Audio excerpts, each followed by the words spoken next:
جا کہ محرم الحرام کا مہینہ شروع ہونے والا ہے، اس سے پہلے چند باتیں آپ کے سامنے رکھوں تاکہ ہو سکتا ہے کہ کسی سمجھدار کے ذہن میں اور دل میں یہ باتیں اتر جائے اور تمام تر جو دنیاوی خرافات، شیعت کی جو خرافاتیں ہیں، ان تمام خرافات سے ہمارے سنی صحیح العقیدہ جوان، بوڑھے اور دیگر بچے محفوظ و مامون ہو جائے۔ اس لیے چند باتیں اس تعلق سے آپ بغور سماعت کریں اور شان اہل بیت بھی سماعت کریں، اور ساتھ ہی ساتھ جو خرافاتیں ہیں ان تعلق سے چند باتیں ہیں وہ بھی آپ سماعت کرتے رہے۔ یاد رکھیں مسلمانوں، اہل بیت سے محبت کا یہ مطلب نہیں ہے کہ ہم مروجہ تعزیہ داری کریں۔ مروجہ تعزیہ داری سے مراد یہ جو خرافاتیں اور صاحب بڑے سے بڑے انداز سے تعزیہ بنانا، اس میں لاکھوں روپیہ خرچ کرنا، ہزاروں روپیہ خرچ کرنا، محلے گلی کوچوں میں اس کی گشت کرانا، نمائش کروانا، پھر صاحب اس پہ چڑھاوے چڑھوانا، پھر وہاں فاتحہ خوانی کرنا، اور یہ سمجھنا کہ صاحب یہ نقشہ ہے امام حسین رضی اللہ تبارک و تعالی عنہ کے مزار مقدس کا۔ یاد رکھیں ہو بہو اگر آپ ایک کاغذ کے ٹکڑے پہ وہ نقشہ بنائیں اور تبرکاً اپنے گھر میں رکھیں تو وہاں تک تو اجازت ہے، علماء نے ہماری اجازت دی ہے، خود سرکار اعلیٰ حضرت عظیم البرکت علیہ رحمت و رضوان کا اس پر فتویٰ ہے۔ لیکن یہ جو مروجہ تعزیہ داری ہے جو آج رواج پکڑ چکا ہے کہ صاحب لاکھوں ہزاروں روپیہ اس میں خرچ کریں، نقش و نگار کریں، طرح طرح کے اس میں نمائش کے طور پر چیزیں لگائیں، پھر بازار گلی کوچوں میں نمائش کے طور پر گھمائیں، یاد رکھنا یہ سب شریعت میں اسراف ہے، فضول خرچی ہے، حرام ہے۔ اس طرح سے ہمیں فضول خرچی سے بچنا چاہیے۔ اہل بیت سے محبت کا یہ مطلب نہیں کہ آپ تعزیہ داری کریں، مروجہ تعزیہ داری۔ اہل بیت سے محبت کا یہ مطلب نہیں کہ آپ صاحب طرح طرح کے خرافات میں مبتلا رہیں۔ صاحب کتنے لوگ ہیں جو اہل بیت کی محبت کا اور پرچم لہراتے ہیں، نعرہ لگاتے ہیں، حسین یا حسین کا نعرہ لگاتے ہیں، لیکن جب ان کے قریب جاؤ اور ان کی زندگی کا مطالعہ کرو تو ہمیں احساس ہوتا ہے کہ یہ وہ بندہ ہے جنہوں نے صاحب سال بھر کبھی بھی امام حسین کے فرامین پہ کبھی عمل نہیں کیا، ان کے نانا مصطفیٰ جان رحمت کی سنتوں پہ کبھی عمل نہ کیا، نمازوں کی کبھی حفاظت نہیں، نمازوں کی کوئی پابندی نہیں، سنتوں پہ کوئی عمل نہیں، زندگی گناہوں میں لت پت ہے۔ لیکن آج جب محرم کا چاند نظر آ گیا، ایسا اپنے آپ کو حسینی بنا کر کے پیش کرتا ہے کہ لگتا ہے کہ اس سے بڑا کوئی حسینی نہیں۔ یاد رکھنا یہ حسینیت نہیں ہے۔ امام حسین کے نعرہ لگانے کا حق وہی انسان رکھتا ہے جو امام حسین اور ان کے نانا مصطفیٰ جان رحمت کے مشن پہ عمل کرے، ان کے طور طریقے پہ عمل کرے، ان کے نہجے پہ اپنی زندگی کو بسر کرے، اللہ کے رسول صلی اللہ تعالی علیہ وسلم کے سنت کے دائرے میں رہ کر کے اپنی زندگی کو بسر کرے، وہ سچا حسینی ہوتا ہے، وہی سچا اور پکا حسینی ہوا کرتا ہے۔ ورنہ صاحب محرم کا مہینہ کیا شروع ہو جاتا ہے، ایسے حسینیوں کے نعرے لگتے ہیں، ایسے چہرے نظر آتے ہیں، نہ چہرے پہ داڑھی ہے، اور معاذ اللہ کتنے ایسے ہیں جو جاہل طبقے کے لوگ ہیں جنہیں پیشاب کرنے کا ڈھنگ نہیں، جنہیں یہ نہیں معلوم کہ صاحب وضو کے فرائض کتنے ہیں، وضو کس انداز سے کرنا چاہیے۔ ایسے جاہل، نرے جاہل کہتا ہے کہ صاحب معاذ اللہ کہ میرے پاس امام حسین کی روح کی سواری آتی ہے، مولا کائنات کی سواری ہے، فلاں کی سواری ہے، ان کی سواری ہے۔ یاد رکھنا تف ہے ایسے لوگوں پہ، اور ہمارے بھولے بھالے سنی ایسے لوگ ہیں جو صاحب ایسوں کے پاس یہ 10 دن یہ جو پہلا عشرہ محرم کا ہوتا ہے، ان کے پاس بھیڑ لگا کے گردی لگا کے بیٹھتے ہیں اور اپنے حاجتوں کے تعلق سے ان سے پوچھتے ہیں۔ خبردار کبھی بھی ایسے گندے لوگوں کے پاس کیا، کبھی ایک نیک انسان کے پاس بھی، اور مولا کائنات سے بڑا نیک کون ہو سکتا ہے جو تمام ولیوں کے سردار ہے، داماد پیغمبر ہے، فاتح خیبر ہے، حسنین کریمین کے والد گرامی ہیں، سیدہ کائنات کی شان اور مرتبہ کا اندازہ کون لگا سکتا ہے، جو تمام جنتی عورتوں کے سردار ہے، امام حسن و حسین، اللہ اکبر کبیرہ، ان کی شان ان کی عظمت کا اندازہ کون لگا سکتا ہے، جو تمام جنتی جوانوں کے سردار ہیں۔ بھلا ایسے اولو العزم شخصیتوں کی روحیں ان جاہلوں کے پاس کیسے آ سکتی ہے؟ اس لیے خبردار ایسے جاہلوں کے پاس نہ جائیں، ایسے لوگوں سے، ایسے گندے عقائد اور گندے لوگوں سے آپ بچیں تاکہ آپ کے ایمان اور عقیدے کی حفاظت ہو سکے۔ یاد رکھنا میں چند باتیں اہل بیت اطہار کی فضیلت کے تعلق سے آپ کے سامنے پیش کرنا چاہتا ہوں۔ اللہ کے رسول صلی اللہ تعالی علیہ وسلم حدیث پاک میں ارشاد فرماتے ہیں، من مات علی حب آل محمد مات شہیدا۔ میرے آقا ارشاد فرماتے ہیں جو اہل بیت کی محبت میں مرتا ہے، یعنی مرنے والا انسان دنیا میں جب وہ زندگی بسر کیا اہل بیت کی محبت میں چلتا تھا، اہل بیت کی محبت میں اٹھتا تھا، اہل بیت کی محبت میں بیٹھتا تھا، ہما وقت ان کے سینے میں، ان کے قلب میں اہل بیت کی محبت ہے۔ اہل بیت سے مراد حضرت علی ہے، حضرت فاطمہ ہے، امام حسن و حسین ہے، اور قیامت تک امام حسن و حسین کے نسل سے آنے والی جتنی اولادیں ہیں وہ سب کے سب اہل بیت اطہار میں شمار ہوتے ہیں۔ ان سے جو عقیدت رکھتے ہیں، محبت رکھتے ہیں، اور اسی محبت میں مرنے والا مرتا ہے، یاد رکھنا سرکار فرماتے ہیں پھر ان کی موت عام موت نہیں ہے بلکہ اللہ انہیں شہادت کی موت عطا فرماتا ہے۔ اندازہ کریں اہل بیت سے ہمیں اچھی عقیدت ہونی چاہیے، اہل بیت سے ہمیں سچی محبت ہونی چاہیے، ورنہ صاحب کچھ لوگ ایسے ہیں جو صاحب اہل بیت کے بغض و عناد میں رہتے ہیں، صحابہ سے محبت کرتے ہیں لیکن اہل بیت سے بغض و عناد رکھتے ہیں، دل میں دشمنی رکھتے ہیں، اور کچھ لوگ ایسے ہیں جو اہل بیت سے محبت کرتے ہیں لیکن صحابہ کے بغض و عناد ان کے سینے میں ہوتا ہے، یعنی وہ صحابہ کرام سے دشمنی اور عداوت رکھتا ہے۔ دونوں غلط ہے، صحیح وہی ہے جو صحابہ سے بھی محبت کرے اور اہل بیت سے بھی محبت کرے، صحیح اور حق راستے پہ وہی ہے، اور وہی راستہ مسلک اعلیٰ حضرت کا راستہ ہے۔ اس لیے ہم وہ لوگ ہیں جو اہل بیت اطہار سے بھی محبت کرتے ہیں اور جملہ صحابہ سے محبت رکھتے ہیں، یہی صحیح اور یہی بہتر ہے۔ یاد رکھنا مسلمانوں، ہمیں چاہیے کہ ہم اہل بیت اطہار سے بھی عقیدت اور محبت رکھیں، تمام صحابہ سے محبت رکھیں، ورنہ کتنے ہم میں ایسے لوگ ہیں جو اہل بیت سے محبت تو کرتے ہیں لیکن صحابہ کے شان میں گستاخی کرتے ہیں، مولا کائنات سے محبت کرتے ہیں لیکن ان کے محبت میں اتنا غلو کر جاتے ہیں کہ صاحب ان کو بلا فصل خلیفہ مانتے ہیں، یعنی ان کا کہنا ہے کہ صاحب کہ حضرت علی رضی اللہ تبارک و تعالی عنہ سب سے پہلے خلیفہ ہیں، اللہ کے رسول کے بعد بلا فصل ان کو خلافت ملنی چاہیے تھی، لیکن صدیق اکبر کی خلافت کا منکر ہوا، فاروق اعظم کی خلافت کا منکر ہوا، حضرت عثمان غنی کی خلافت کا وہ منکر ہوا۔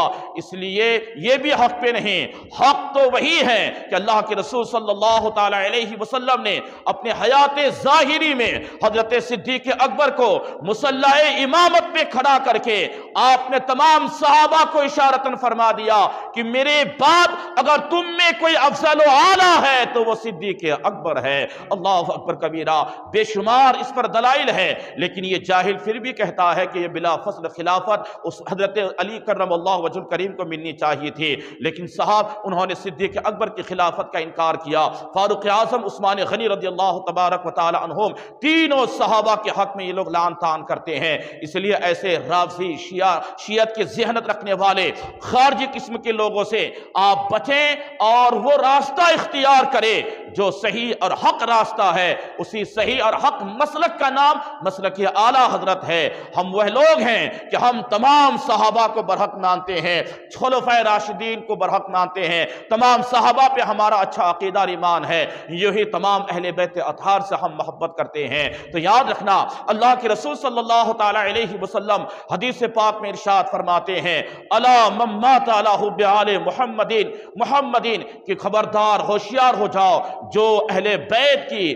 یعنی اللہ کے رسول کے آل کی محبت میں اس دنیا سے جاتا ہے، مرتا ہے، بشرہ ملک الموت بالجنہ، ملک الموت وہ فرشتہ حضرت اسرائیل علیہ السلام جو روح قبض کرنے کے لیے آتا ہے، جو روح کو لوگوں کی روح کو قبض کرتا ہے، یاد رکھنا جس کی روح قبض کرنے آیا اگر وہ اہل بیت سے محبت کرنے والا بندہ ہے، صحابہ کے تعلق سے ان کے سینے میں محبت ہے، اللہ کے رسول کے تعلق سے اچھی عقیدت ہے اور اہل بیت سے بھی محبت کرتا ہے، تو یاد رکھنا سرکار فرماتے ہیں کہ ملک الموت روح بعد میں قبض کرے گا، پہلے اس مرنے والے انسان کو جنت کی بشارت عطا فرما دیتے ہیں۔ اللہ اکبر کبیرہ، سرکار ارشاد فرماتے ہیں ثم منکر و نکیر، یہ ملک الموت تو مرنے سے پہلے، روح نکالنے سے پہلے انہیں جنت کی بشارت دے دیتا ہے، پھر مرنے کے بعد جب یہ قبر میں جاتا ہے، جب نکیرین آتے ہیں سوال و جواب کرنے کے لیے، تو وہ منکر نکیر بھی اس مردہ کو قبر میں جنت کی بشارت دیتے ہوئے نظر آتے ہیں۔ یہ مقام اور یہ شان اس بندے کو حاصل ہوتی ہے جو بندہ دنیا میں اہل بیت سے عقیدت اور محبت رکھا کرتا ہے۔ اس لیے ضرورت ہے کہ ہم اہل بیت اطہار سے بھی محبت کریں، تمام صحابہ کی محبت اپنے سینے میں رکھے۔ اگر کوئی اہل بیت سے محبت کرتا ہے اور کسی بھی صحابی کی عداوت اور دشمنی اپنے سینے میں رکھتا ہے تو یہ محبت اسے کام آنے والی نہیں۔ اور کوئی صحابہ سے عقیدت رکھے اور اہل بیت کے تعلق سے اپنے سینے میں بغض و عناد رکھے تو پھر یہ بھی محبت کوئی کام آنے والی نہیں۔ کام وہی محبت آ سکتی ہے جو اللہ کے رسول سے سچی عقیدت رکھے، ان کے تمام صحابہ سے محبت کرے، پھر جملہ اہل بیت اطہار سے محبت کرے، جب جا کر کے یہ محبت کام آئے گی۔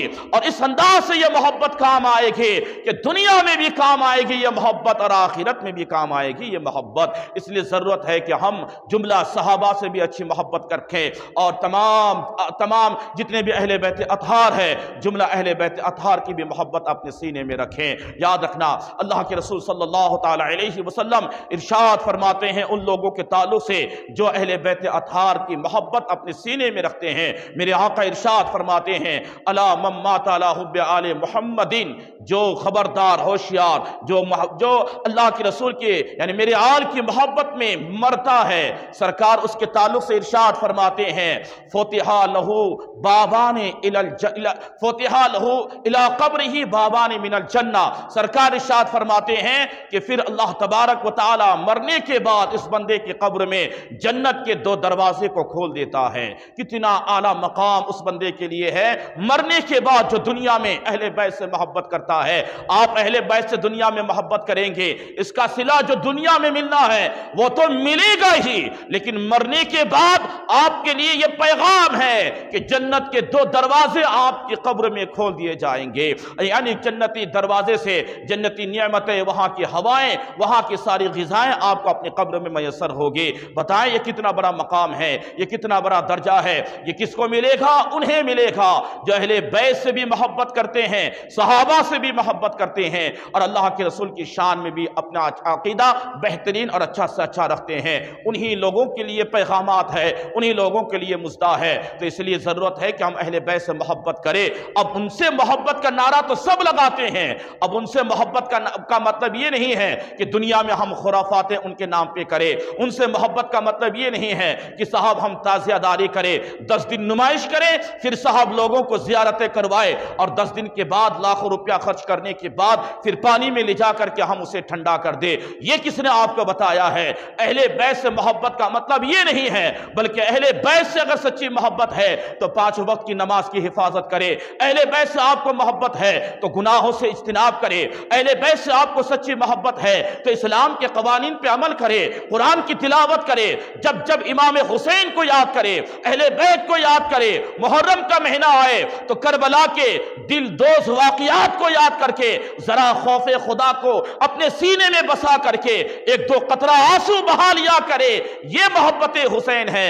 اور تمام اہل بیت اطہار سے محبت کا مطلب ہے اگر سچی محبت اہل بیت اطہار سے ہے تو یہ مقدس مہینہ محرم الحرام کا جب آتا ہے تو آنے کے بعد خرافاتوں میں نہ پڑ کر کے ہمیں سجدہ سجود کو بڑھا دینا چاہیے، ہمیں اپنی عبادات کو بڑھا دینی چاہیے، ہمارے سینے میں اللہ کا خوف آنا چاہیے، ہم سنتوں پہ کثرت کے ساتھ عمل کریں، زیادہ سے زیادہ قرآن کی تلاوت کریں، ہو سکے تو اس مہینے میں روزہ رکھے، ہو سکے تو امام حسین کا نام لے کر کے، اہل بیت اطہار کا نام لے کر کے کچھ غریبوں کی مدد کر دے، کچھ بے سہاروں کے لیے سہارا بن جائے، مدرسے کے طلباء کی خدمت کر لے، قرآن خوانی کا اہتمام کر لے، صحیح مستند علماء کو بلا کر کے تمام جو واقعات کربلا ہے اس کے لیے اچھی محفل قائم کر کے ان ماحولوں کو بنائے، نہ کہ صاحب ہم دنیاوی خرافاتوں میں پڑ جائے کہ صاحب محرم شروع ہوا نہیں، ڈھول تاشے چالو ہو گئے، ڈھول بجنا شروع ہو جائے، پٹاخے پھوٹنا شروع ہو جائے، یا حسین کا صرف نعرہ لگائیں، نماز سے ہمیں کوئی مطلب نہیں ہے، سنتوں سے ہمیں کوئی مطلب نہیں ہے، نہیں، بلکہ امام حسین اور اہل بیت سے محبت کا صحیح اور اصل مقصد یہ ہے کہ ہماری زندگی اسلامی نہجے پہ گزرے اور امام حسین کے بتائے ہوئے طریقے پہ گزرے اور ان کے نعرہ مصطفیٰ جان رحمت کے سنت کے دائرے میں گزرے۔ یہ سچی محبت ہے اہل بیت سے۔ یہ محبت نہیں ہے کہ دنیا میں آنے کے بعد ہم خرافاتیں کریں، جب کبھی محرم کا مہینہ آ جائے تو صاحب مرد و زن مل کر کے آپس میں اختلافات کرے، صاحب وہاں اختلاط کر کے پھر گناہ عام کرے۔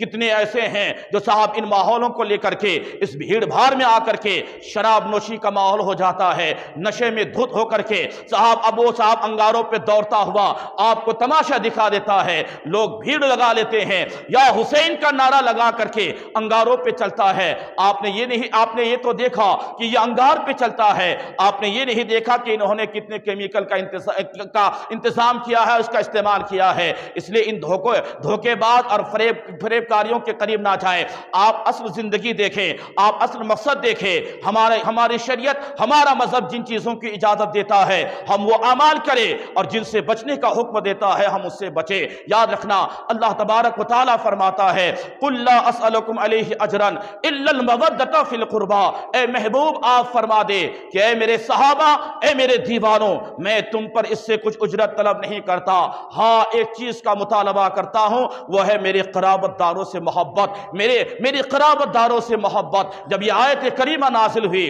اور انصار صحابہ جو نذرانہ لے کر کے سرکار کی خدمت میں گئے، میرے آقا قبول نہیں فرمائے، وہی نازل ہو گئی، سرکار نے فرمایا مجھے تمہارے نذرانے کی ضرورت نہیں ہے، مذہب اسلام کی تبلیغ اور نشر اشاعت کے لیے میں اس پر تم سے نذرانہ نہیں مانگتا، ہاں میرے قرابت داروں کی محبت کا میں مطالبہ کرتا ہوں۔ صحابہ نے عرض کیا تھا یا رسول اللہ صلی اللہ تعالی علیہ وسلم من قرابتک ہؤلاء الذین وجبت علینا مودتہم، اے یا رسول اللہ صلی اللہ تعالی علیہ وسلم وہ کون آپ کے رشتہ دار ہے، وہ کون آپ کے قرابت دار ہے، وہ کون آپ کے اہل بیت ہیں جن کی محبت ہمارے اوپر واجب قرار دی گئی، جن کی محبت ہمارے لیے ضروری قرار دی گئی ہے۔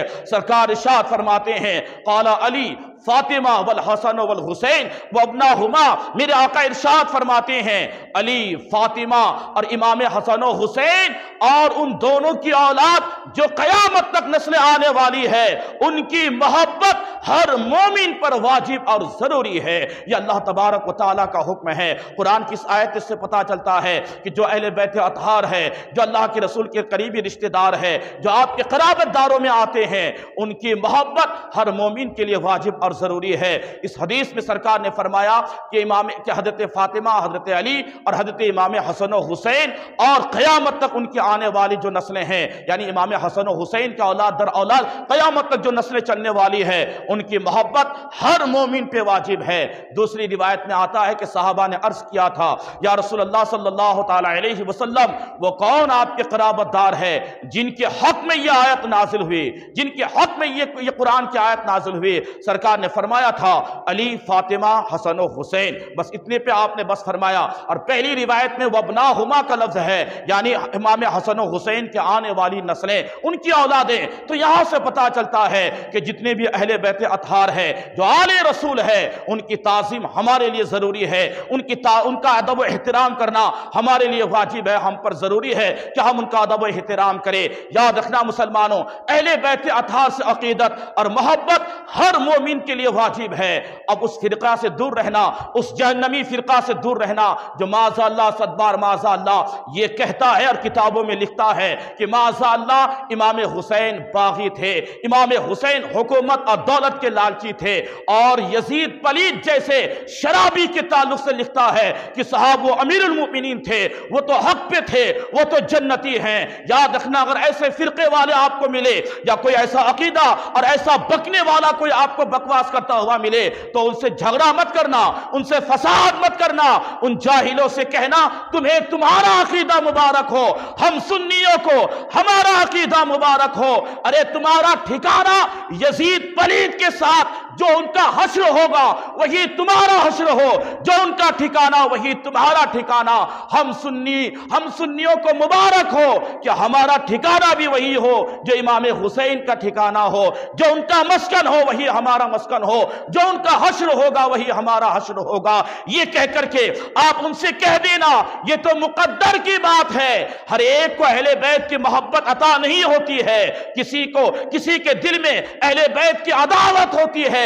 یہ تو ہم سنیوں کا مقدر ہے کہ ہمارے سینے میں اہل بیت کی محبت ڈالی گئی ہے، ہم اہل بیت سے محبت کرتے ہیں۔ جبھی تو اعلیٰ حضرت فرماتے ہیں یا رسول اللہ تیری نسل پاک میں ہے بچہ نور کا، کا, تو ہے عین نور تیرا سب گھرانہ نور کا۔ تو ہمیں اہل بیت سے سچی عقیدت رکھنی ہے، محبت رکھنی ہے۔ کتنے جاہل قوم ہیں جو معاذ اللہ امام حسین کو باغی کہتے ہیں، جو امام حسین کو معاذ اللہ کہ لالچی اور صاحب حکومت کے تعلق سے لالچی کہتا ہے کہ وہ تو حکومت کے طلبگار تھے، وہ حکومت چاہتے تھے۔ ان کو بغاوت کا مطلب ہی سمجھ میں نہیں آیا۔ بغاوت کا مطلب ہوتا ہے بادشاہ برحق کے خلاف آواز بلند کرنا۔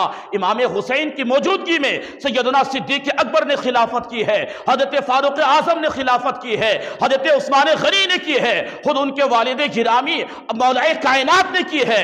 بتاؤ کوئی دکھا سکتا ہے کہ ان حاکم برحق کے تعلق سے انہوں نے کبھی آواز بلند کی ہو؟ نہیں۔ ارے بغاوت کا مطلب ہی یہی ہے، جو صحیح اور حق پہ بادشاہ ہے ان کے خلاف آواز بلند کرنا، یہ بغاوت ہے۔ امام حسین نے حاکم برحق کے تعلق سے آواز کب بلند کی ہے؟ امام حسین نے تو یزید پلید کے حق میں آواز کو بلند کیا ہے، جو شرابی تھا، جو فاجر تھا، فاسق تھا، گنہگار تھا اور شریعت مطہرہ کے قوانین کو بدل رہا تھا، گناہ عام ہو چکا تھا۔ تو امام حسین نے ایک گندے اور گنہگار فاسق و فاجر کے حق میں آواز بلند کیے ہیں۔ یہ آواز بلند کرنا یہ بغاوت نہیں بلکہ حق کو ظاہر کرنا ہوتا ہے۔ یاد رکھنا مسلمانوں، تو یہ امام حسین رضی اللہ تبارک و تعالیٰ عنہ ہیں۔ یاد رکھنا ہمیں چاہیے کہ ہم اہل بیت سے سچی عقیدت رکھیں، محبت کریں، لیکن ان سے محبت کا مطلب یہ نہیں کہ جو دنیاوی خرافات شیعت کی جانب لوگ جاتے ہوئے نظر آتے ہیں، شیعوں کا عمل ان 10 دنوں میں کرتے ہوئے نظر آتے ہیں، للہ آپ اس سے بچیں۔ اگر محبت اہل بیت آپ کو چاہیے، محبت اہل بیت کا آپ دعویٰ کرتے ہیں، تو پھر آپ یہ 10 دن ان کے نام پہ کثرت کے ساتھ درود و سلام پڑھے، ان کے نام پہ قرآن خوانی کا اہتمام کرے، غریب بچوں کی مدد کرے، بیواؤں کے لیے آپ سہارا بنے، اور جو صاحب اور ان کے نام پہ آپ کو لنگریں لٹانا ہو وہ کریں۔ یہ سب مستحب اعمال ہے، یہ کریں۔ یہ دنیاوی خرافات سے بچیں، اور صحابی جو شیعت کے خرافاتیں ہیں اس سے بالخصوص بچیں، مروجہ تازیہ داری سے بچیں، علم سواری پتہ نہیں کیا کیا ہے، ان تمام خرافات سے اپنے آپ کو بچائے۔ شریعت میں، مذہب میں ان تمام چیزوں کا کوئی وجود نہیں ہے۔ ہاں، محرم الحرام کا مہینہ آنے کے بعد اگر واقعہ کربلا آپ کو یاد آئے تو ذرا اللہ کا خوف سینے میں بسا کر کے، امام حسین کی محبت کو سینے میں بسا کر کے، تمام اہل بیت اطہار کی محبت اپنے سینے میں بسا کر کے ذرا اپنے آنکھوں سے 1-2 قطرے آنسو بھی بہا دینا۔ یہ آنسو کا نکلنا اہل بیت اطہار کی محبت میں اگر ہے، اور رب کی بارگاہ میں 1-2 قطرہ آنسو اگر قبول ہو گیا، ہو سکتا ہے اسی چند قطرے آنسوؤں کی برکت سے اللہ آپ کی بخشش فرما دے، اللہ آپ کی مغفرت فرما دے۔ اس لیے ان خرافات سے بچیں اور سچی اور پکی محبت کریں۔ اہل بیت اطہار کی شان اور ان کی عظمت کو کون بیان کر سکتا ہے؟ اس لیے علامہ حسن رضا بریلوی فرماتے ہیں کہ زباں سے بیاں ہو مدح شان اہل بیت، مدح گوئے مصطفیٰ ہے، مدح خان اہل بیت، بے اجازت جن کے گھر جبریل آتے نہیں، قدر والے جانتے ہیں عز و شان اہل بیت۔ یہ تو شان ہے ان کے کہ ان کے گھر میں بغیر اجازت کے سید الملائکہ طائر سدرہ بلبل سدرہ حضرت جبریل امین ہی آتے ہیں۔ ارے جن کے گھر میں بغیر اجازت کے تمام فرشتوں کے سردار نہیں آ سکتے ہیں، تو ان کے گھر کی شان کا اندازہ کون لگا سکتا ہے؟ یہ اہل بیت اطہار کی شان ہے، یہ ان کا مقام ہے۔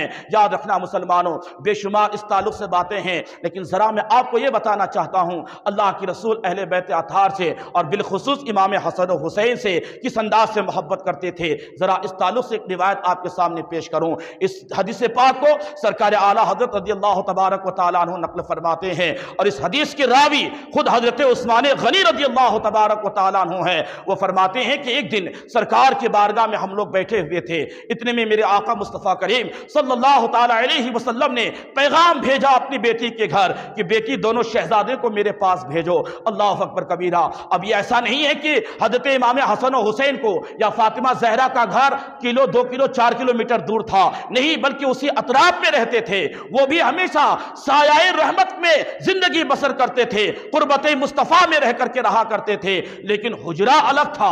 جس حجرے میں سیدہ کائنات رہتے تھے، جس حجرے میں حسنین کریمین رہا کرتے تھے، پیغام پہنچائے۔ اب پیغام پہنچاتے ہی فوراً دونوں شہزادے نہیں آئے۔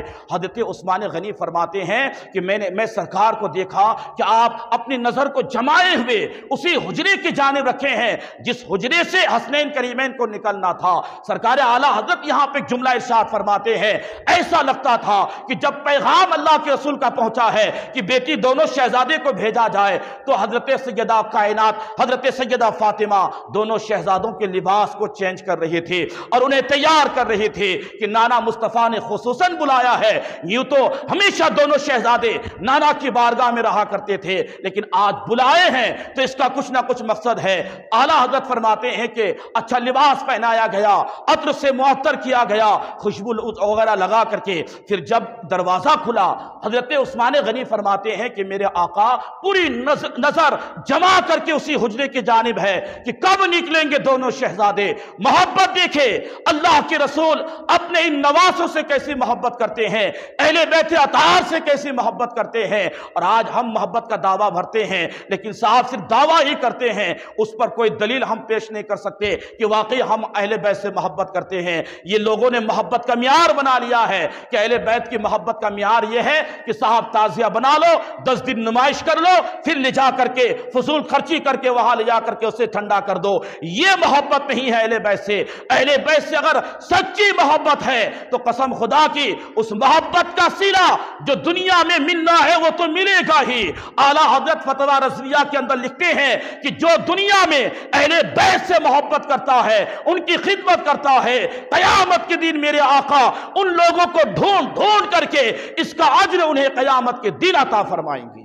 ہمیں چاہیے کہ ہم اہل بیت سے سچی محبت کریں، اللہ کے رسول صلی اللہ تعالی علیہ وسلم کے جو آل پاک ہے ان سے سچی محبت سچی عقیدت رکھے، اس کا صلہ دنیا میں بھی ملتا ہے اور آخرت میں میرے آقا قیامت کے دن ڈھونڈ ڈھونڈ کر کے تلاش فرما کر کے آپ ان لوگوں کو اس کا اجر عطا فرمائیں گے۔ یاد رکھنا حضرت عثمان غنی فرماتے ہیں میرے آقا کریم صلی اللہ تعالی علیہ وسلم آپ نظر جما کر کے اسی حجرے کی جانب دیکھ رہے ہیں، جو ہی دروازہ کھلا دونوں شہزادے باہر نکلے۔ حضرت عثمان غنی فرماتے میں نے دیکھا کہ اللہ کے رسول صلی اللہ تعالی علیہ وسلم آپ جس انداز سے تشریف فرما ہوئے تھے آپ نے انداز بدل دیے، آپ دونوں گھٹنوں کے بل یوں کھڑے ہو گئے، دونوں گھٹنوں کے بل، اور اپنے دونوں بازوں کو یوں پھیلا دیتے ہیں۔ پھیلاتے ہی دونوں شہزادے تشریف لاتے ہیں، ایک شہزادہ ایک بازو سے، دوسرا شہزادہ دوسرے بازو سے، یعنی امام حسن و حسین دونوں کے دونوں آپ کے سینے سے لگ جاتے ہیں۔ اس کے بعد ایک تاریخ ساز جملہ میرے آقا ارشاد فرماتے ہیں، حضرت عثمان غنی فرماتے ہیں یوں تو ہمیشہ سرکار ان دونوں شہزادوں سے محبت فرمائے ہیں، لیکن آج کی محبت کا انداز ہی کچھ اور ہے، آج کا رخ بدلا ہوا ہے۔ اللہ کے رسول ارشاد فرماتے ہیں یا اللہ میں ان دونوں شہزادوں سے محبت کرتا ہوں، اے مولا تو بھی ان سے محبت فرما۔ اور آگے کا جملہ سنے، اہل بیت سے محبت کرنے والوں آپ بھی خوش ہو جاؤ۔ سرکار فرماتے ہیں اے اللہ میں ان دونوں شہزادوں سے محبت کرتا ہوں، تو بھی ان سے محبت فرما۔ آگے کا جملہ میرے آقا ارشاد فرماتے ہیں اے اللہ جو ان سے محبت کرے تو ان سے محبت فرما۔ اللہ اکبر کبیرہ۔ غور کریں مسلمانوں، یہ محبت ہے اہل بیت سے کہ جو ان سے عقیدت اور محبت کریں گے صحیح معنوں میں اللہ کی محبت اس بندے کو حاصل ہوگی۔ سرکار خود ان کے لیے دعا فرمائے ہیں، یہ دعا یا جملہ ہے کہ اے اللہ میں ان سے محبت کرتا ہوں تو بھی ان سے محبت فرما، اور جو ان سے محبت کرے اے پروردگار تو بھی ان سے محبت فرما۔ یہ اللہ کے رسول کی دعا ہے ان لوگوں کے حق میں جو اہل بیت اطہار سے محبت کرتے ہیں، تو سرکار کی دعا ہے ان کے لیے۔ تو یقیناً اگر ہم اہل بیت سے سچی عقیدت اور محبت کریں گے تو ہمیں ضرور اللہ کی محبت حاصل ہوگی۔ یاد رکھیں مسلمانوں، اب صاحب لوگوں نے محبت کا معیار ہی بدل دیا ہے، لوگوں نے سمجھا ہے کہ ان سے محبت کا مطلب یہ ہے کالا ڈریس پہن لو، رات بھر گھومو دن بھر گھومو، یا حسین کا نعرہ لگاؤ، نہ نمازوں سے مطلب ہے نہ تلاوت سے مطلب ہے، نہ اپنی زندگی پہ ہم محاسبہ کر رہے ہیں کہ ہم کتنے بڑے گنہگار ہیں، کس نام کو لے کر کے ہم نعرہ لگا رہے ہیں۔ ارے امام حسین رضی اللہ تبارک و تعالیٰ عنہ کی شان تو یہ ہے کہ 3 دن کے بھوکے پیاسے ہونے کے باوجود کربلا کی سرزمین پہ کوئی یہ نہیں دکھا سکتا ہے کہ آپ کی ایک وقت کی نماز قضا ہوئی ہو، آپ نے جماعت کے ساتھ نماز پڑھائی ہے، تمام جانثار جو آپ کے ساتھ تھے وہ آپ کی اقتداء میں نماز ادا کیے ہیں، اور یہاں ان کے نام پہ نعرہ لگانے والے اور چندہ کر کے لنگر لٹانے والے،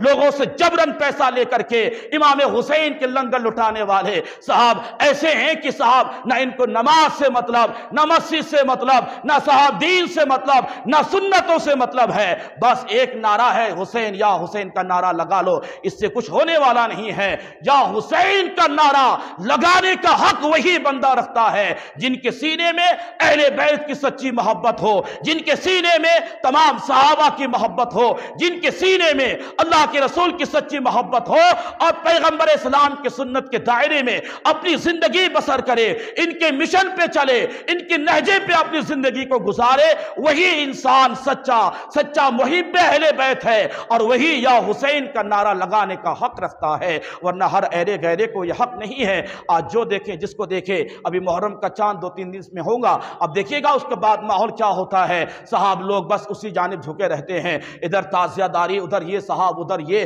ادھر فلاں، ادھر وہ فلاں جاہل ہے جن کے اوپر مولا کائنات کی سواری آتی ہے معاذ اللہ، ان کے اوپر امام حسین کی سواری آتی ہے معاذ اللہ، ایسے نرے جاہل جنہیں پیشاب کرنے کا ڈھنگ نہیں، جنہیں پانی پینے کا شعور نہیں، ان کے پاس مولا کائنات کی سواری معاذ اللہ، صدبار معاذ اللہ، یہ پاک روحیں ہیں، ان کی بڑی شان بڑی عظمت والے ہیں، یہ بھلا ان جاہلوں کے پاس کیسے آئیں گے؟ اس لیے بھائی اور آپ حضرات بالخصوص ان جاہلوں سے بچے اور ان کے پاس نہ جائے، ورنہ کتنے لوگ لا علمی میں ایسے جاہلوں کے پاس بیٹھتے ہیں، نہ ان کو نماز روزے سے مطلب ہے، اب صاحب وہ فلاں کی سواری ہے، اب وہ بیٹھا ہے، اب سارے لوگ چاروں طرف سے گھیر کر کے اپنی اپنی حاجتیں اپنے اپنے تعلق سے پوچھتا ہے، کوئی یہ فلاں پوچھا، کوئی فلاں پوچھا، یعنی اس طرح کی ہمیں نہیں کرنا چاہیے، یہ خرافاتیں ہیں، یہ صاحب گناہ کے اعمال ہیں، اس سے بچیں، جو صحیح چیزیں ہیں وہ کرے، محرم الحرام میں قرآن کی زیادہ تلاوت کر کے شہدائے کرب و بلا کی روحوں کو پیش کرے، ایصال ثواب کرے، ان کے نام پہ غریبوں کو کھانا کھلائے، ان کے نام پہ مدرسے کی خدمت کرے، ان کے نام پر بے سہاروں کے لیے سہارا بنے، کتنے غریب ہیں، آج ان کا نام لے کر کے آپ اس غریب کی مدد کر دے، ادھر غریب خوش ہوگا، ادھر تجھ سے تمام شہدائے کرب و بلا کی روحیں خوش ہوتی ہوئے نظر آئیں گے۔ یہ اعمال ہمیں کرنے چاہیے، نہ کہ ان خرافاتوں میں پڑنا چاہیے۔ یاد رکھیں کس انداز سے ان سے محبت ہونی چاہیے، اور جب ان سے محبت ہوتی ہے تو اس محبت کا صلہ ہمیں کیا ملتا ہے، بے شمار اس تعلق سے باتیں ہیں۔ ایک واقعے کی روشنی میں آپ کو بتاؤں کہ اہل بیت اطہار یعنی آل رسول سے ہماری عقیدت اور محبت کیسی ہونی چاہیے، اس واقعے سے پہلے ایک بات ذہن میں آ رہی میں آپ کو بتا دوں، یہی حضرت فاروق اعظم رضی اللہ تبارک و تعالی عنہ ہیں، جن کے تعلق سے آپ نے پچھلے جمعہ مجھ سے سماعت کیا کہ وہ کیسے بہترین حاکم گزرے ہیں، امیر المؤمنین گزرے ہیں، کس انداز سے آپ نے حکومت فرمائی ہے، خلافت کے دور آپ کا کتنا اچھا گزرا ہے، وہ ساری باتیں میں نے پچھلے ہفتہ آپ کو بتایا۔ یہی فاروق اعظم رضی اللہ تبارک و تعالی عنہ ہے۔ ایک دن آپ اپنے مکان کے اندر، اپنے دارالخلافت کے اندر بیٹھ کر کے میٹنگ میں بیٹھے ہوئے ہیں، اتنے میں آپ کا شہزادہ، آپ کا بیٹا عبداللہ ابن عمر آتے ہیں، دروازے پہ اجازت مانگتے ہیں کہ مجھے آنے کی اجازت دی جائے۔ باپ نے کہا امیر المؤمنین حضرت فاروق اعظم نے فرمایا ابھی مت آؤ، کچھ خاص باتیں چل رہی ہے، میٹنگ ہو رہی ہے، تم دروازے پہ کھڑے رہو۔ کہا ٹھیک ہے، بیٹا ہے، اجازت نہیں ملی، دروازے پہ کھڑے ہیں۔ اتنے میں حضرت امام حسن اور ایک روایت کے مطابق امام حسین دروازے پہ آ گئے، اور امیر المؤمنین حضرت فاروق اعظم سے کچھ کام تھا ان کو۔ اب آئے امام حسین تو بیٹے کو دروازے پہ کھڑے ہوئے دیکھا، آپ نے فرمایا کیا بات ہے، اندر کیوں نہیں جا رہے ہو؟ کہا ابا حضور کی اجازت نہیں ملی ہے، کچھ خاص میٹنگ میں بیٹھے ہوئے ہیں، کچھ خاص باتیں ہو رہی ہے، اس لیے مجھے اجازت نہیں ملی ہے۔ امام حسین نے سوچا کہ جب بیٹے کو اندر آنے کی اجازت نہیں ملی تو مجھے بھی نہیں ملے گی، لیکن فاروق اعظم کے شہزادے نے فرمایا کہ آپ حسین ہیں، آپ بغیر اجازت کے اندر جا سکتے ہیں، آپ جائیے، روک میرے لیے منع کیا گیا ہے، آپ کے لیے نہیں روکا گیا ہے۔ انہوں نے کہا نہیں، ظہر کی نماز میں ہماری مسجد میں ملاقات ہو جائیں گی، ابھی کچھ خاص کام میں ہے امیر المؤمنین، میں کیوں ان کو تکلیف دوں، کیوں ان کے میٹنگ میں میں خلل پیدا کروں؟ یہ کہہ کر کے امام حسین اپنے گھر تشریف لائے۔ میٹنگ ختم ہوئی، فاروق اعظم دروازے پہ آئے، بیٹا شہزادہ کھڑا ہے، آپ نے فرمایا کوئی آیا تو نہیں؟ کہا ابا حضور حسین ابن علی آئے تھے، علی کے شہزادے، علی کے بیٹے آئے تھے۔ کہا پھر کیا ہوا؟ کہا انہوں نے مجھ سے پوچھا اندر کیا ہے، تو میں نے کہا کہ کچھ خاص باتیں ہو رہی ہے، ابھی مجھے جانے کی اجازت نہیں ملی، تو وہ واپس چلے گئے۔ اللہ اکبر کبیرہ، آپ نے اپنے شہزادے سے فرمایا تیری ماں تجھ پہ روئے، ان کو کیوں نہیں اندر بھیجا؟ کہا میں نے ان سے کہا تھا کہ میرے لیے منع ہے، آپ کے لیے منع نہیں ہے، لیکن وہ چلے گئے اور یہ کہہ کے گئے کہ ظہر میں مسجد میں ملاقات ہو جائے گی۔ اللہ اکبر کبیرہ۔ محبت دیکھے فاروق اعظم کے سینے میں، اہل بیت اطہار کی محبت دیکھے، ایسی محبت ہونی چاہیے۔ الفت دیکھے امام حسین کی عمر کے دل میں۔ آپ کیا کرتے ہیں؟ پھر رکتے نہیں ہیں، سیدھے آپ حضرت امام حسین کے دروازے پہ دستک دیتے ہیں، ان کے گھر پہ جاتے ہیں۔ شہزادے نے دروازہ کھولا، حضرت عمر رضی اللہ تبارک و تعالیٰ عنہ ہیں۔ یاد رکھنا مسلمانوں، فرماتے ہیں شہزادے آپ میرے پاس آئے تھے، آپ میرے پاس آئے تھے، ملاقات کے کیے بغیر کیوں آ گئے؟ انہوں نے فرمایا کہ آپ کے شہزادے کھڑے تھے، انہوں نے مجھ سے کہا کہ کچھ خاص میٹنگ ہے اس لیے میں آ گیا، اب ظہر میں ملاقات ہو ہی جاتی۔ کہا نہیں، منع ان کے لیے تھا، آپ کے لیے منع نہیں تھا، آپ حسین ابن علی ہیں، آپ کہا میرے بیٹا کہا، میرا بیٹا آپ کے مقام پہ کیسے آ سکتا ہے؟ آپ کی شان کچھ اور یہ ہے، ارے آپ کی شان تو یہ ہے کہ آپ کے نانا تمام نبیوں کے سردار ہے، آپ کی ماں سیدہ فاطمہ تمام جنتی عورتوں کی سردار ہے، آپ کے والد حضرت علی تمام ولیوں کے سردار ہیں۔ اے حسین، آپ کی شان تو یہ ہے کہ آپ خود بھی تمام جنتی جوانوں کے سردار ہو، آپ کی شان کے برابر میرا بیٹا کیسے ہو سکتا ہے؟ اللہ اکبر کبیرہ۔ یہ جلال میں آتے ہیں حضرت عمر، اور جلال کے عالم میں آپ کے سر پہ جو پگڑی تھی، امامہ تھا، وہ گر جاتا ہے، اپنے بالوں کو یوں پکڑتے ہیں، فرماتے ہیں اے حسین سنو سنو، اے پیارے شہزادے سنو، یہ جو میرے سر پہ بال آیا ہے، اس جملے کی وضاحت تشریح کرنے والے شارحین حدیث نے فرمایا ہے کہ عمر کا ارادہ یہ تھا کہ عمر کو عرب کے اندر یا پوری دنیا کے اندر کوئی نہیں پہچانتا تھا۔ عمر گھوڑے چڑھایا کرتا تھا، اونٹوں کو عرب کے اندر چڑھایا کرتا تھا، کون جانتا تھا عمر کو؟ اے شہزادے، یہ تیرے نانا مصطفیٰ جان رحمت کا صدقہ ہے جو آج پوری دنیا میں عمر کا نعرہ لگتا ہے، آج پوری دنیا میں عمر کا نام لیا جاتا ہے۔ یہ تو آپ کے نانا کا صدقہ ہے جو آج عمر آپ کے سامنے شان و شوکت کے ساتھ کھڑا ہے۔ اس لیے اندر آنے کی ممانعت میرے بیٹے کے لیے تھی۔ اے حسین، آپ کے لیے منع نہیں ہے، آپ تو اولو العزم ہو، آپ کی شان تو بہت اونچی ہے، آپ کا مقام تو بہت بڑا ہے، آپ کو میں کیسے روک سکتا ہوں؟ اس کے بعد آپ نے ایک جملہ ارشاد فرمایا، آپ نے فرمایا اے شہزادے، جب کبھی بھی آپ کو کسی چیز کی حاجت ہو، آپ خود چل کے نہ آیا کرے، یا تو لکھ کے بھیج دیا کیجئے یا کسی قاصد کو بھیج دیا کرے۔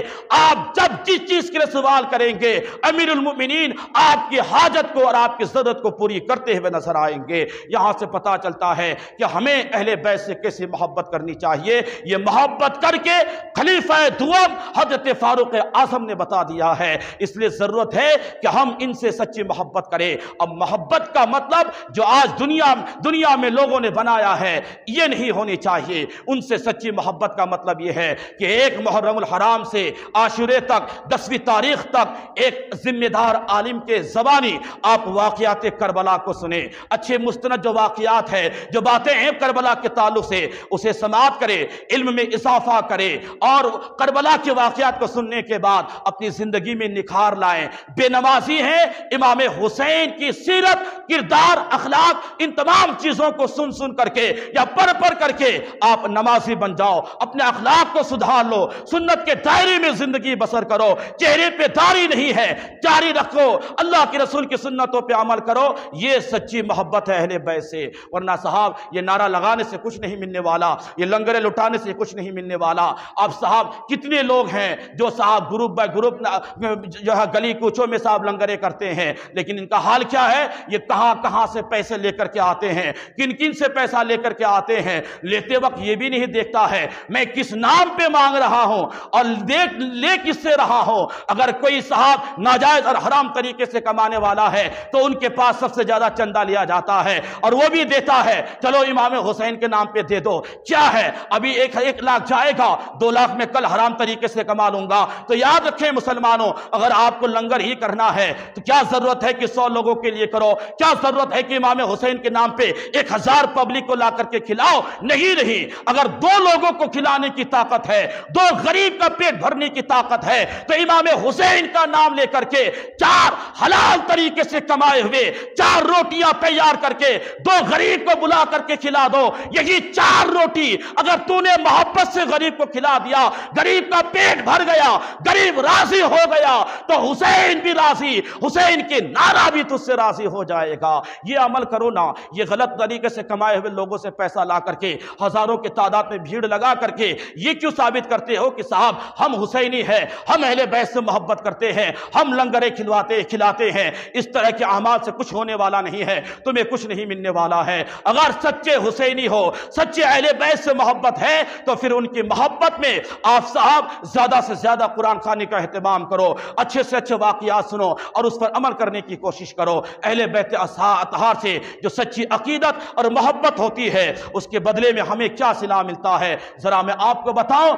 بے ایمان اگر اہل بیت کی تعظیم کر لے, ان کی خدمت کر لے, اللہ اس تعظیم اہل بیت کی برکت سے اس بے ایمان کو ایمان کی دولت عطا فرما دیتا ہے. آپ نے سنا نہیں, بلخ کے اندر ایک علوی سید رہا کرتے تھے. غالباً علوی سید انہیں کہتے ہیں جو حضرت علی کرم اللہ وجہ الکریم کے سیدہ کائنات حضرت فاطمہ کے وصال کے بعد جو آپ نے دوسرے نکاح فرمائے, ان بیویوں سے جو آپ کی اولادیں ہیں, ان اولادوں کو علوی سید کہا جاتا ہے. اور سیدہ کائنات کی نسل پاک سے, حسن و حسین کے نسل پاک سے جو اولادیں چلی ہے, انہیں صاحب سید, خالص سید کہتے ہیں, حسنی حسینی سید کہا جاتا ہے. اور سیدہ کائنات کے وصال کے بعد, کیونکہ اللہ کے رسول نے سیدہ کائنات کی موجودگی میں حضرت علی کو دوسرا نکاح کرنے سے منع فرمائے تھے کہ میری بیٹی کی موجودگی میں اے علی تیرے لیے دوسرا نکاح حلال نہیں ہے, تیرے لیے دوسرا نکاح کرنا جائز نہیں ہے. آپ کے وصال فرمانے کے بعد مولا کائنات نے دوسرے نکاح فرمائے, تو ان بیویوں سے جو اولادیں ہیں, جو سلسلے ہیں, انہیں علوی سید کہا جاتا ہے. لیکن وہ بھی سید ہے, وہ بھی سید ہے. یاد رکھنا مسلمانوں, بلخ کے اندر ایک علوی سید تھے, ان کی بیوی, ان کی چند بیٹیاں تھیں. غور سے سننا ذرا, بڑے بڑے آئمہ نے اس بات کو لکھی ہے. اور اہل بیت کی محبت, ان کی تعظیم کے صلے میں ہمیں کیا ملتا ہے, بس یہ پوائنٹ آپ کے ذہن میں رکھ رہا ہوں. وہ بلخ میں رہتے رہتے وہ علوی سید کا انتقال ہو جاتا ہے. ان کی بیوی, ان کی بیٹیاں, بیٹا نہیں تھا, بیٹیاں, چند بیٹیاں تھیں. اب دشمنوں کے سوچ اور ان کے غلط نگاہوں کی وجہ سے انہوں نے سوچا کہ یہ شہر بدل دو اور دوسرے شہر میں چلے جاؤ. انہوں نے بلخ سے سفر کر کے اپنی بچیوں کو لے کر کے, وہ علوی سیدہ جو عورت تھے, انہوں نے کیا کیا, اپنی بیٹیوں کو لے کر کے جو ہے سمرقند آ گئے. سمرقند آنے کے بعد یہاں پہ ٹھنڈی کا ماحول, اور ان کے پاس کھانے پینے کا بھی انتظام نہیں, اچھے کپڑوں کا بھی انتظام نہیں. انہوں نے کیا کیا, اپنی بچیوں کو سمرقند کے ایک مسجد میں رکھا کہ تم یہاں رہو اور میں کھانے پینے کے انتظام کے لیے جاتی ہوں. ماں اب جاتی ہے باہر کھانے پینے کے انتظام کے لیے, شاید کوئی ایسا مل جائے جو ہماری خدمت کر لے, ہماری تعظیم کر لے. صاحب شہر میں ڈھونڈتے ڈھونڈتے ایک دروازہ نظر آیا جہاں پہ لوگوں کی بڑی بھیڑ بھاڑ تھی. سوچی کہ شاید کوئی ایسا انسان ہے یہاں جو سخی ہوگا, جو ہمیں دے دے گا. وہاں جانے کے بعد جب پتا چلا کہ ہاں دینے والی شخصیت ہے, یہ رئیس شہر ہے, ان کا لقب ہی رئیس شہر ہے, یہ بہت بانٹتے ہیں, بہت مال دیتے ہیں. انہوں نے کہا کہ میں علوی سیدہ ہوں, آپ اپنے حالات بتائی کہ ایسے ایسے معاملات ہیں, ہمارے پاس چند بیٹیاں ہیں, فلاں مسجد میں ہے, کھانے پینے کا انتظام نہیں ہے, ہو سکے تو کچھ انتظام کر دے. یاد رکھنا, مسلمان تھا, رئیس تھا, اس شہر کا بانٹنے والا تھا, لیکن زبان چوک گئی. ایک لفظ ان کے زبان سے نکل گیا. کیا کہا کہ اگر علوی سید ہو تو اس پر کوئی گواہ پیش کرو, کوئی گواہ پیش کرو. اگر تم آل رسول ہو, سید ہو, تو اس پر کوئی گواہ پیش کرو. اور وہ خاتون کہتی ہے, وہ سیدہ کہتی ہے کہ میری طرف ان کی کوئی توجہ نہیں. میں وہاں سے پلٹی, نا امید ہو کر کے جانے لگی وہاں اس مسجد کے پاس جہاں میری بیٹیاں تھیں. وہ کہتی ہے کہ واپس چلتے چلتے ایک میں نے بزرگ کو دیکھا جو ایک اونچے مقام پہ بیٹھے ہیں اور چند لوگ ان کو گھیرے ہوئے ہیں. میں نے اس بزرگ کے تعلق سے پوچھا تو لوگوں نے کہا کہ یہ مجوسی ہے, یعنی بے ایمان ہے, آگ پرست ہے, یہ آگوں کی عبادت کیا کرتا ہے, یہ آگ کو اپنا معبود مانتا ہے یہ, لیکن ہے ایسا انسان جو رحم دل ہے, لوگوں کی خدمت بھی کرتے ہیں. انہوں نے سوچا چلو شاید یہاں کام بن جائے. اس سے انہوں نے اپنے تمام پوری داستان بیان کر دی اور اپنے بچیوں کے تعلق سے بتائی. پھر اس رئیس شہر کا بھی واقعہ انہوں نے بتا دی کہ انہوں نے مجھ سے ایسا ایسا کہا کہ تم اپنے سید ہونے پہ گواہ لے کر کے آؤ. آج کتنے لوگ ہم میں ایسے ہیں جو سیدوں کو گواہی کے طور پہ مانتے ہیں۔ یاد رکھنا مسلمانوں، ہاں آج ہم میں کچھ ایسے بھی ہیں جو بغیر سید کے بھی اپنے آپ کو سید کہلواتے ہیں۔ یاد رکھنا، لعنت ہے، اللہ کے رسول نے فرمایا ہے لعنت ہے ان لوگوں کے اوپر جو اپنے نسب کو بدل دیتے ہیں، جو اپنے ماں باپ کی نسلوں کو بدل دیتے ہیں، نسب کو بدل دیتے ہیں۔ اگر جھوٹا سید ہے، اگر وہ سید نہیں ہے، پھر بھی اپنے آپ کو سید کہلواتا ہے، اس لیے کہ لوگ میری تعظیم کرے، لوگ میرا ادب کرے، لوگ مجھ سے اچھے انداز سے ملے، جو نذرانے تعریف وغیرہ ہے وہ زیادہ سے زیادہ دے۔ اگر اس مقصد کے تحت انہوں نے اس طرح سے نسب بدلا ہے، سرکار فرماتے ہیں کہ تمام فرشتوں اور تمام لوگوں کی لعنت اس انسان کے اوپر ہے۔ اس لیے اگر آپ آل رسول صحیح معنی میں ہو تو کہو، ورنہ آپ اپنے ماں باپ کے نسب کو کیوں بدل رہے ہو؟ شیخ ہو شیخ کہہ دو، کیا برا ہے؟ پٹھان ہو پٹھان کہہ دو، ارے کچھ نہیں ہے تو مسلمان تو ہو، اللہ کے رسول کے امتی تو ہو، صاحب ایمان تو ہو، پھر یہ کائے کو ان جھگڑوں میں پڑتے ہو؟ بس اگر کسی کو نسب کی بنیاد پہ اگر کسی کو فخر حاصل ہے تو وہ آل رسول کو ہے، اس لیے کہ ان کے رگوں میں، ان کے بدن میں کسی اور کا نہیں بلکہ مدینے کے تاجدار کا مقدس خون گردش کرتا ہے۔ سیدہ کائنات اور مولا کائنات کا مقدس خون ان کے رگوں میں گردش کرتا ہے، اس لیے ان کو فخر حاصل ہے۔ اور یہ نسب ایسا ہے، یہ رشتہ ایسا ہے جو دنیا ہی میں نہیں بلکہ آخرت میں بھی یہ رشتہ منقطع نہیں ہونے والا، آخرت میں بھی یہ رشتہ کام آنے والا ہے۔ بہرحال انہوں نے پورے داستان اس مجوسی کو سنایا۔ مجوسی نے جب ان کے پوری داستان کو سنا، دل میں رحم آیا، اپنے باندی سے کہا کہ جاؤ اپنے آقا یعنی میری بیوی کو بلاؤ اور ان سے کہنا کپڑے اپنے پہن کر کے آئے۔ وہ آئی دو چار کنیزوں کو لے کر کے، کہا فلاں مسجد میں جاؤ، ان کی بیٹیاں ہیں ان کو لے کر کے ہمارے حویلی میں آؤ، فلاں کمرہ ان کو رہنے کے لیے دیا جائے، کھانے کا انتظام کیا جائے، نہانے دھونے کا انتظام کیا جائے، اچھے لباس کا انتظام کیا جائے۔ شام کا وقت ہے، ان بچیوں کو لے کر کے صاحب وہ مجوسی کی بیوی ان کی بچیوں کو لے کر کے اپنے گھر آتی ہے، اچھے انداز سے خدمت کرتی ہے، تعظیم کرتی ہے۔ اللہ اکبر کبیرہ، آدھی رات کیا گزرتی ہے، وہ جو رئیس شہر جنہوں نے کہا تھا کہ اپنے سید ہونے پہ کوئی گواہ پیش کرو، اس کو خواب میں اللہ کے رسول کی زیارت نصیب ہوتی ہے۔ خواب میں کیا دیکھتا ہے؟ قیامت قائم ہو گئی، لواء الحمد سرکار کے مقدس سر پاک پہ لہرا رہا ہے، لیکن میرے آقا ان کی جانب نہیں دیکھ رہے ہیں، ان سے اعراض فرما رہے ہیں، اپنا چہرہ موڑ لیتے ہیں۔ انہوں نے کہا یا رسول اللہ میں مسلمان ہوں، میں مسلمان ہوں۔ خواب ہی میں رئیس شہر نے کہا میں مسلمان ہوں۔ اللہ کے رسول آپ ارشاد فرماتے ہیں اگر تو مسلمان ہے تو اپنے مسلمان ہونے پہ کوئی گواہ پیش کر دے، کوئی گواہ پیش کر دے۔ لوگوں جو صحیح معنی میں سید ہے، خبردار ان کے اوپر انگلی مت اٹھانا، ان کو سید ماننے کے لیے دلیل مت مانگنا، ورنہ حال یہ ہوگا کہ اگر قیامت کے دن اللہ کے رسول نے پوچھ لیا کہ میری اولاد سے آل رسول ہونے کی تو گواہ مانگ رہا تھا، سرٹیفکیٹ مانگ رہا تھا، اب قیامت کے دن اگر سرکار نے یہ پوچھ لیا کہ تو مسلمان ہے تو اپنے مسلمان ہونے پہ کوئی گواہ پیش کر دے، اس دن کیا کرو گے؟ اس دن کیا کرو گے؟ اب جب رئیس شہر سے میرے آقا نے فرمایا کہ اب تم مسلمان ہو تو اس پر کوئی گواہ پیش کرو، صاحب وہ حیران ہوا۔ پھر میرے آقا نے فرمایا بھول گیا میری ایک بیٹی تیرے پاس آئی تھی، تو نے اس سے کہا تھا کہ اپنے سجدہ ہونے پہ کوئی گواہی پیش کرو، تو اب اس کو بھول گیا۔ سرکار نے فرمایا دیکھ یہ جنت ہے، جنت میں یہ جو فلاں محل ہے، یہ محل اس انسان کے لیے ہے جن کے یہاں میری بیٹی ابھی موجود ہے، جس نے ان کی تعظیم کی ہے، جس نے ان کی خدمت کی ہے، یہ ان کے لیے اور ان کے تمام گھر والوں کے لیے جنتی محل ہے۔ یاد رکھیں صاحب جو ہی اس کے بعد اس کی آنکھ کھل جاتی ہے، آنکھ کھلتے ہی وہ اپنے چہرے پہ تماچے مارنے لگا، کہا میں ہلاک ہو گیا، برباد ہو گیا۔ تمام ورکروں کو بلایا، جلدی ڈھونڈو کہاں ہے سمرقند میں کس کے یہاں وہ خاتون آرام کر رہی ہے۔ خود بھی ڈھونڈنے لگا، ڈھونڈتے ڈھونڈتے پتا چلا فلاں مجوسی کے گھر میں ہے۔ صاحب یہ فوراً ان کے گھر پہنچا، کہا وہ فلاں خاتون آپ کے یہاں ہے؟ کہا ہاں میرے گھر میں ہے۔ کہا ذرا میرے یہاں بھیج دو۔ کہا میں نہیں بھیج سکتا۔ کہا نہیں اگر آپ چاہو تو 1000 2000 دینار درہم دے دیتا ہوں، اس کے بدلے میں بھیج دو۔ کہا 1000 2000 کی کیا بات کرتا ہے، اگر تو 1,00,000 دینار و درہم بھی دے گا پھر بھی میں بھیجنے والا نہیں۔ کہا آخر کیوں؟ کہا اس لیے کہ جو خواب رات کو تو نے دیکھا ہے وہ خواب میں نے بھی دیکھا ہے۔ اللہ اکبر کبیرہ، وہ کہتا ہے وہ جو جنتی محل تو نے دیکھا یقیناً وہ محل میرے لیے ہے، میرے بال بچوں کے لیے ہے، میرے گھر والوں کے لیے ہے،